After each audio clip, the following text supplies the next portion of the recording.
Hello and welcome to FYI Weekly, your official source for the latest news and information from the city of Greensboro. The Greensboro Transit Authority will become the first municipal transit system in North Carolina to have all electric battery-powered buses next summer. The city has ordered 4 40-foot buses from Proterra. They will be custom manufactured at the company's Greenville, South Carolina facility. This $3.84 million project is being funded with transportation bond funds approved by voters in November 2016, as well as federal and private grant money. The new battery-powered buses will replace vehicles that have exceeded the recommended 12-year, 500,000-mile useful life of a bus. They produce no emissions and less noise than diesel buses. The all-electric buses require less energy to operate and reduce maintenance. They are expected to save the city an estimated $325,000 per bus in operating costs over their lifespan. Construction will soon begin to install a fast-charging battery station at the J. Douglas Galen Depot. It will be able to charge the bus battery in 6 to 12 minutes as the bus drops off passengers and waits for new ones to board. The city has a 5-year contract with Proterra and expects to purchase additional buses to eventually replace the full fleet.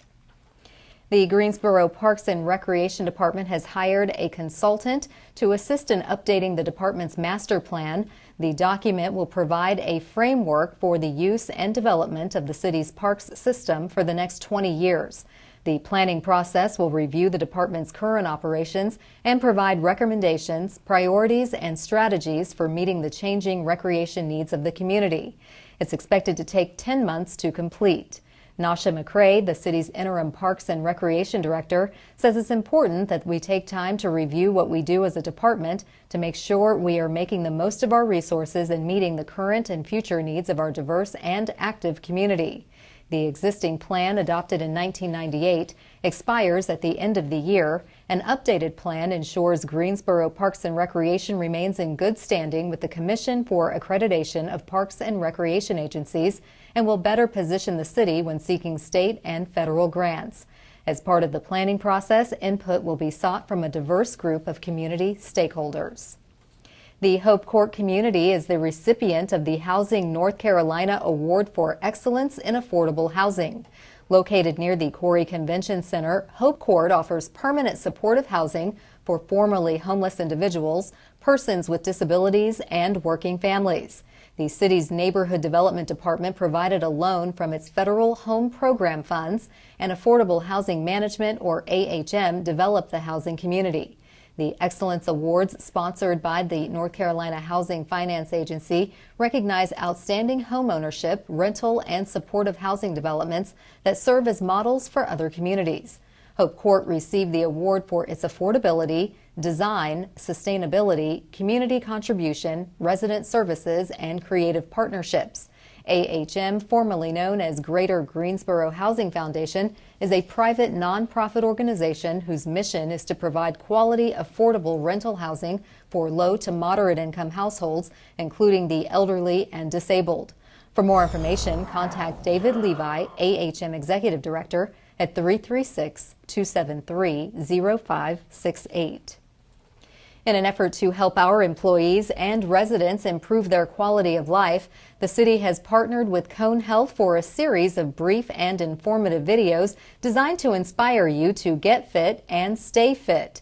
Let's check in with our friends at Cone Health for today's News for Your Health.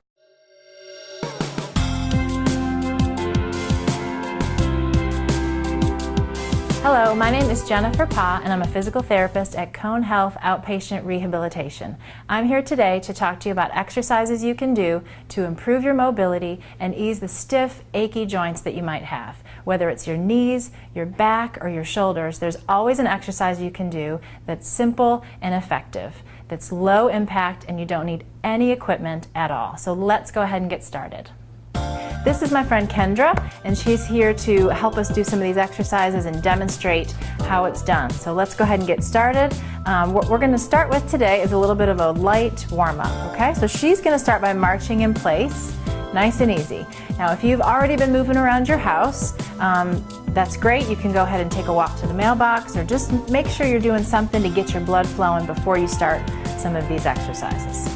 Okay, and as you get going, after the first minute or so, you can start to add your upper body. So you can either pump your arms a little bit more, or if you feel a little tense in your upper body, you can also add some shoulder rolls, okay?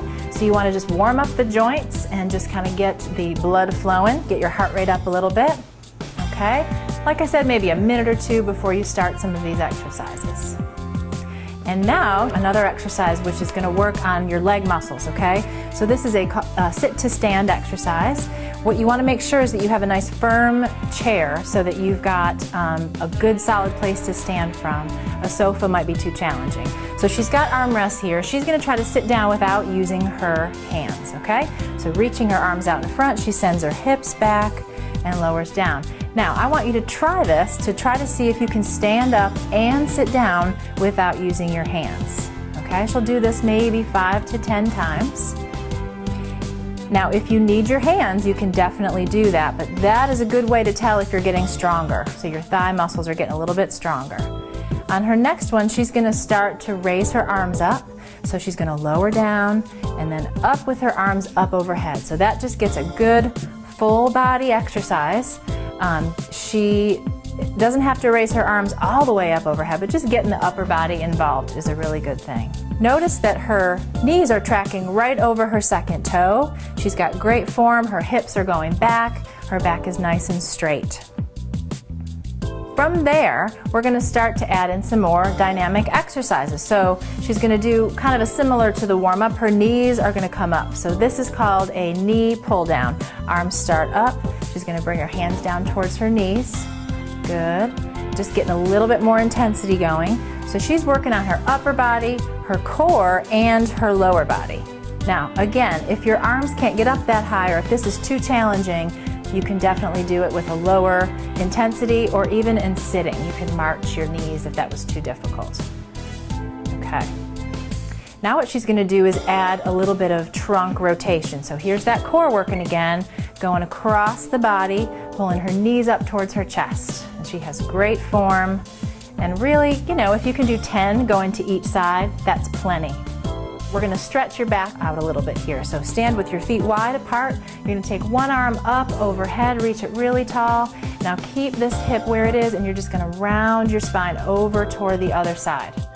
Good. And then come all the way back up. Again, you go into what range of motion is comfortable for you. Okay, make sure you're breathing. Once you're over, maybe take a nice deep breath into your ribs here. That should feel really, really good to a stiff back. Nice job. Come back up to center. Let's do that one more time to each side.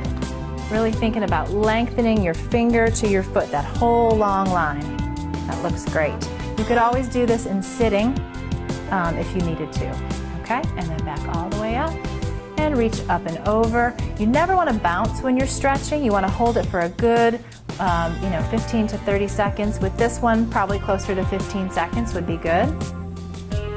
Okay, so what we're going to work on now is a little stretch that you're going to do in the seated position. This is going to stretch your hamstring, so the muscle that is behind your knee. So you're going to sit nice and tall, close to the edge of your chair, and you're going to extend one leg out in front of you. Okay? What you want to do is pull your toes back to your head, make sure your knee is very, very straight, and you're just going to shift your weight forward, so hinging forward at the hip, just to get a really good stretch back here. Now, you're going to hold this about 30 seconds. You want to breathe and feel that really good stretch. Now, if you sit a lot, if you have to sit at an office chair a lot and it's hard to take breaks, this muscle tends to really get tight behind your knee and it can also cause some back pain. So it's a really good, effective muscle to stretch. Good. Come all the way back up and then you'll switch sides. Okay? Sitting nice and tall, just bring your chest forward, leaning forward over that knee. Now you shouldn't really feel this too much in your back. You want to always kind of ease into it. It should be felt behind the knee or even in the calf muscle. Great. And then come all the way back up. Then the last stretch we're going to do is for your back, and it's called a spine twist or just a little bit of rotation. So what she's going to do is grab hold of the chair, and you're going to stay very tall through your spine here. You're going to rotate and just kind of twist and really feel a good stretch through her rib cage. Good. And then back to center, and she'll do the other side. You can use the chair to kind of help you and assist that motion. Good. Make sure you're very tall when you do this. You don't want to bend and twist. Okay? Good. And back to center. Thanks for joining me. I hope you're motivated to begin exercising and start improving your health. For more information about our programs or how physical therapy can improve your mobility, visit conehealth.com/physical therapy. I'm Jennifer Pa. The city is making updates to the comprehensive plan, and your input is needed to determine the city's future growth.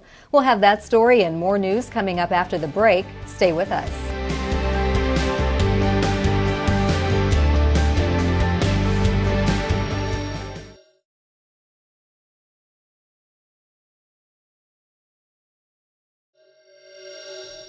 Welcome back to FYI Weekly. The second installment of the Planet Greensboro Speaker Series will feature Jeff Anderson on November 28th for his talk entitled Growing an Amazing City. This Lunch and Learn will take place at 12 p.m. at the Public in Moorhead Foundry, located at 433 Spring Garden Street. This event is open to the public and admission is $15.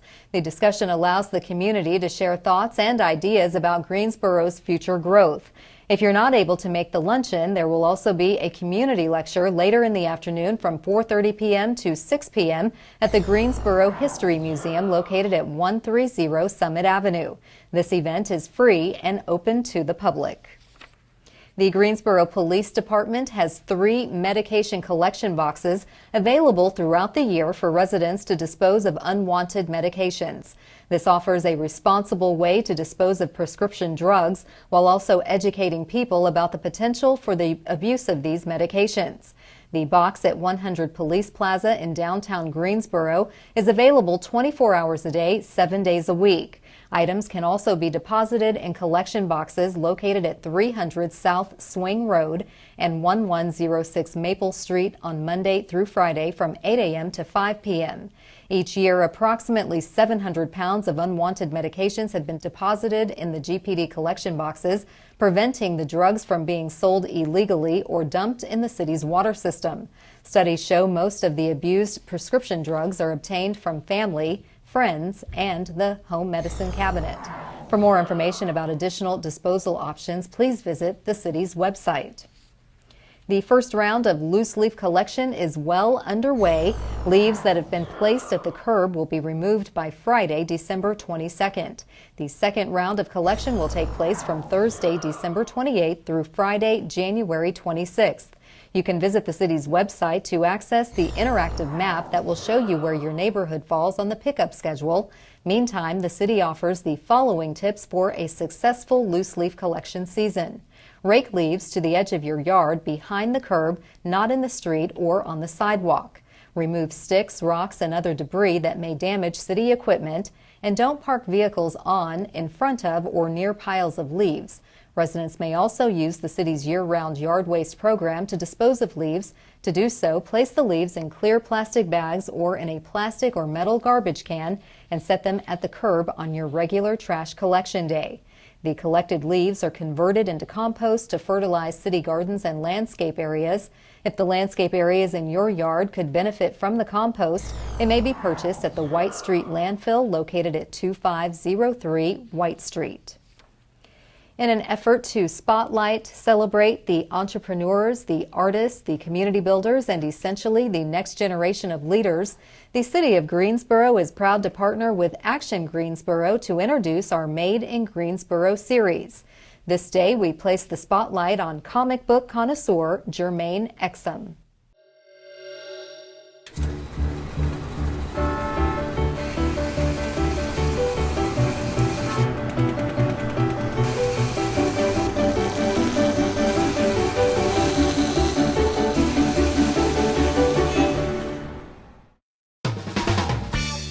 Jermaine Exum runs Acme Comics, the Triad's largest and oldest comic book shop and one of the best-known stores in the country. Acme's been nominated 7 times for the Will Eisner Comic Industry Retailer Award, given to the best comic book store in the world. This is awarded at San Diego's Comic-Con. It's the Oscars of the comic industry. Jermaine and other members of the Acme team host a podcast that draws listeners from around the world. The store itself has been featured in more than a half-dozen special edition comic book covers, including most recently the relaunch of the new Archie series. The shop regularly brings big-name artists and writers to town, folks who might not come to a city Greensboro's size. Acme's annual free Comic Book Day event draws thousands of people to locations across Greensboro and High Point, making sure new people get access to comics every year.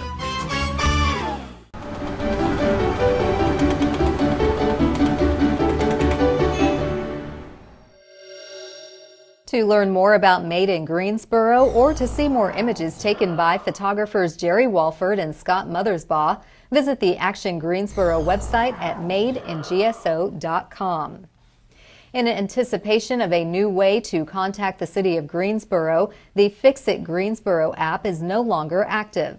The app allowed residents to request services, ask questions, and share comments with the city. Before the city debuts a new system at a future date, residents will be able to reach the contact center by calling 336-373-CITY, send an email, or opt for the live support to submit comments about city services. The city of Greensboro is upgrading its bus fleet to be more eco-friendly. Coming up after the break, we'll talk to the folks from the city's transportation department for an idea of when we'll see these buses traveling throughout the city. Stay with us.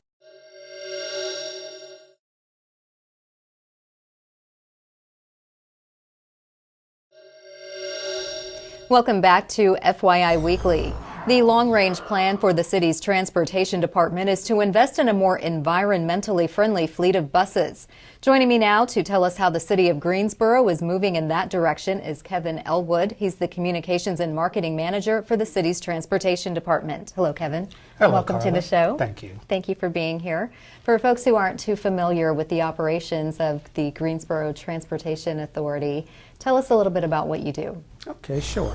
Greensboro Transit Authority is operated by the City of Greensboro Transportation Department, and we operate municipal transit services for the city to the tune of some 4 million passenger trips per year. We operate 16 routes on our GTA services. We operate from 5:30 in the morning until 12 o'clock at night. Also, in addition, we operate the SCAT paratransit services for persons with disabilities.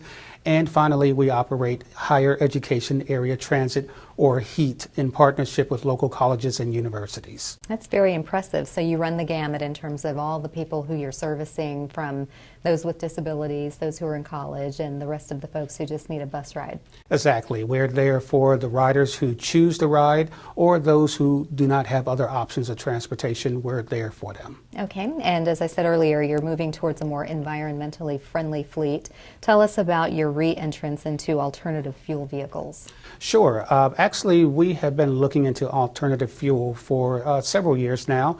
Some may remember that several years ago we debuted Greensboro's first diesel-electric hybrid buses, and those performed pretty well for us, but we found that we still weren't getting the savings and the environmental impact that we were looking for with those, so we started looking again to see what might be feasible for our community, and that's when we decided on the battery electric bus, which consists of running off electricity that is stored on onboard batteries. So aside from the buses generating their own power, how are they different from the buses you currently use? Well, we actually operate buses that are powered by diesel fuel, and also we have diesel-electric hybrid buses, which operate off of a combination of diesel fuel and electricity, which is generated by the engine and by braking. However, with the new electric battery buses, they will be running exclusively off of electricity, which is stored in onboard batteries. And that electricity will come from chargers that will be located at the depot, where the bus can recharge when it comes off of route. Okay. Now, I'm sure folks are wondering, with this upgrade in technology and this convenience factor that you've just mentioned, are these buses expensive? And where do they come from, and how is the city actually able to pay for this? Well, as with all municipal transit systems, we receive a majority of our funding from federal sources, from the Federal Transit Administration, also NCDOT. So most of the money will be coming from federal grants, such as the Congestion Mitigation and Air Quality Grant. Also, we're going to be receiving money from the recent bond package passed by the city. And then we will also have a local match that will cover some $260,000 of the total price tag, which is $3.8 million for the first 4 buses. Okay, well, good to know that we qualify for a lot of that grant funding. That always comes in handy. Now, what is your timeline in terms of launching these battery electric buses? When will we see them on the road? Well, we just signed the contracts with the manufacturer. They will be made in South Carolina by a company called Proterra. And we expect the buses to arrive in the summer of 2018. Okay, well, thank you, Kevin. This has been really informational. I'm sure you're excited as you're progressively moving GTA in a forward direction and making sure that our fleet is eco-friendly. Thank you for the update, and come back and give us updates as you get the fleet actually in place. Will do. Thank you. Thank you. Stay tuned for a little-known fact about Greensboro as we tell you something about the city. That's coming up after the break.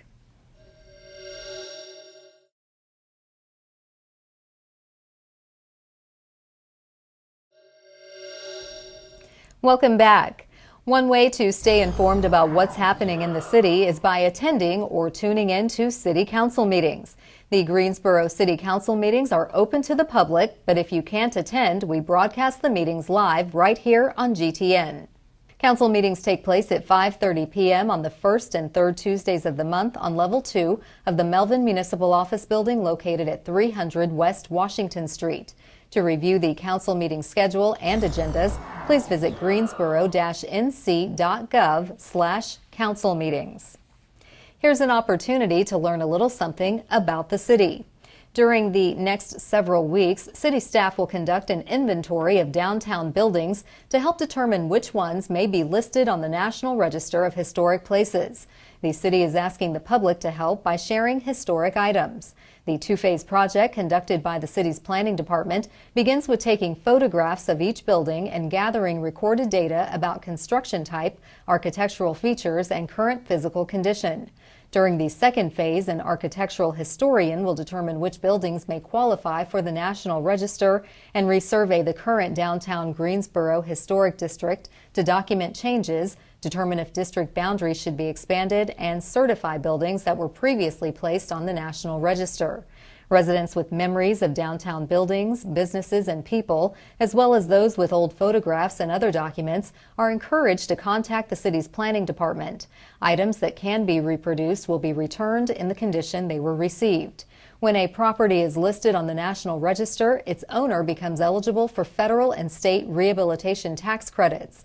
Since 1976, historic tax credit projects represent about $2 billion of investments statewide, much of which was used in downtown areas. Project updates will be posted on the Planning Department's website and its Facebook page as they become available. Coming up after the break, we'll showcase our City Department Spotlight. But first, prepare to mark your calendar for all the great events being featured this week on the town.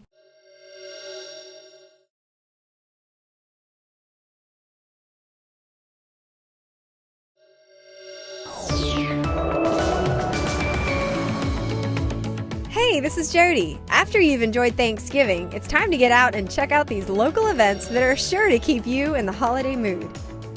Looking for unique gifts for loved ones this year? Head over to the Craftsman's Christmas Classic Art and Craft Festival happening all weekend long at the Special Events Center located in the Greensboro Coliseum Complex. The Craftsman's Classic was founded 43 years ago by the Gilmore family of Greensboro, who wanted to create a nationwide family of artists and craftsmen that could showcase their totally original works. Tickets will be on sale at the door. For more information, check out GreensboroColiseum.com.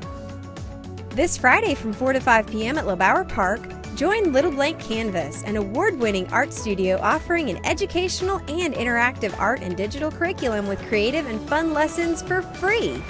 Each lesson is designed to inspire creativity and self-expression, creating a safe and engaging space for students to thrive. More details on this and all upcoming events can be found on the LeBauer Facebook page at facebook.com/LeBauer Park. Are you a Downton Abbey fan? Then you won't want to miss the upcoming Bookin' It Around the World event at the Glenwood Branch Library this Saturday from 1 to 2 p.m. Join the group discussion of Lady Almina and the real Downton Abbey, The Lost Legacy of Highclere Castle by Fiona Carnarvon. Find out more about the real-life inspiration and setting of the award-winning PBS show Downton Abbey. Log on to greensborolibrary.org to find out more about this and exciting events happening all winter long. Looking for a fun activity on Saturday? Look no further than Green Hill Art Gallery. Green Hill's Art Quest Studios and shop will be open from noon until 5 p.m. Plan your visit to create some art with family and friends in the Art Quest Studios. The shop is a great place to pick up original works of art by North Carolina artists this gift-giving season. Check out greenhillnc.org for more details. If you are still in need of unique gift options this season, head over to the gift shop at the Greensboro History Museum. The shop will be open on Saturday from 10 a.m. to 5 p.m. and 2 to 5 p.m. on Sunday. Popular items include local soaps, historical books, and pottery. See for yourself and head over to the History Museum this weekend. Plan your next visit by logging on to greensborohistory.org. Keep watching FYI Weekly right here on GTN to find out more about events happening on the town. Welcome back. The City of Greensboro has more than 20 departments and several divisions committed to serving you, our residents and visitors. Let's go behind the scenes in our department spotlight. The Greensboro Coliseum Complex is designed to serve Greensboro and the surrounding area through a broad range of activities. These activities range from athletic events and concerts to convocations and trade shows.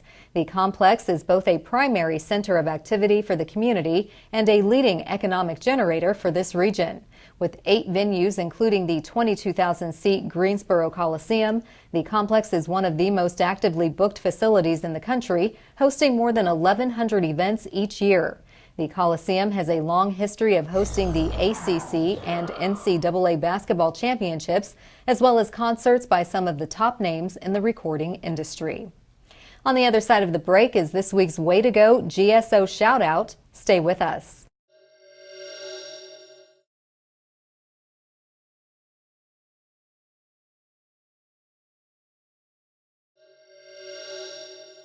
As we draw to a close, we always want to end on a positive note with our Way to Go GSO Shoutout. The City of Greensboro has been named one of the top-ranked digital city governments by the Center for Digital Government. This is a national research and advisory institute focused on information technology policies and best practices in state and local government. The annual survey recognizes cities using technology to improve citizen services, enhance transparency, and encourage citizen engagement. Greensboro edged out Kansas City, Missouri, and Sacramento, California, taking third place among cities with a population between 250 and 500,000. Jay Nichols, director of Greensboro's Information Technology Department, says in addition to creating an open data portal to increase transparency, we are working to become a gigabit community that will make Greensboro more attractive and competitive for future business opportunities. The Center for Digital Government listed Greensboro as being one of 10 cities invited to participate in Envision America 2017, a workshop focused on developing smart city initiatives. That concludes this edition of FYI Weekly, but you can easily stay connected to the latest city news by linking to us on Facebook, Twitter, YouTube, and Instagram. For all of us here at the City of Greensboro, thanks for watching, and we'll see you next time.